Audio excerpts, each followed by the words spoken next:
8 months pregnant, but overnight her baby bump was gone. Panic surged through him. He grabbed her hands, his voice trembling. "Where's the baby?" She didn't cry. She didn't scream. She just looked at him expressionless. The gift in his hand slipped to the floor, and so did his heart into an abyss. Their child was gone, and he had no idea. This was all his fault. 5 years ago, they vowed to love each other forever. From school uniforms to wedding vows. On their wedding day, he handed her a divorce agreement. "If I ever betray you, I'll leave with nothing," he swore, "and I'll pay you for life." She cried tears of joy. "I married the right man." She stood by him, from nothing to everything, through every struggle, every late night. When she got pregnant, she thought their family was finally complete. Until one day rumors, whispers behind her back. She refused to believe it, until she saw it with her own eyes. A grand event, cameras flashing. She arrived pregnant, glowing, proud. Then she saw him, standing next to his business partner. The way they locked eyes, the silent understanding between them. Her heart stopped. Then, a reporter asked, "If you were single, would you choose your partner?" He paused. Then he smiled. "I couldn't ask for more." Her world collapsed. Her stomach twisted. Her chest burned. Tears blurred her vision as she staggered outside. Those wedding vows? Meaningless. That night, she packed her bags. She was leaving. Then he came home, smiled at her, asked if the baby was making her uncomfortable. That same voice, that same warmth. But now, all she felt was disgust. She wanted to ask him, "Do you love her?"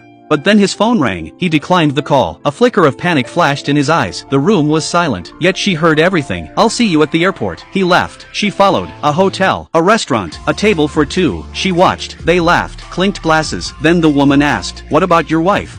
He sighed. Then he blamed her, said she was too controlling, too emotional, that their marriage was already over. The business partner smirked, led him upstairs, didn't close the door all the way. His wife approached. Through the gap she saw everything. That night, her heart died. The next day, they boarded the same flight. Before takeoff, he grabbed the woman's hand, whispered, "Last night never happened." Then he smiled. But as the plane lifted, chaos, a bird strike, turbulence, the engine stalled, screams, panic, then pain. She clutched her stomach. Something was wrong. Passengers shouted for help, but he didn't see her. He was busy, begging the crew to land. He had a shareholders meeting. He had plans. He needed to leave. But what he didn't know, his own child was fighting for life and death, and by the time he realized what he had lost, it was already too late.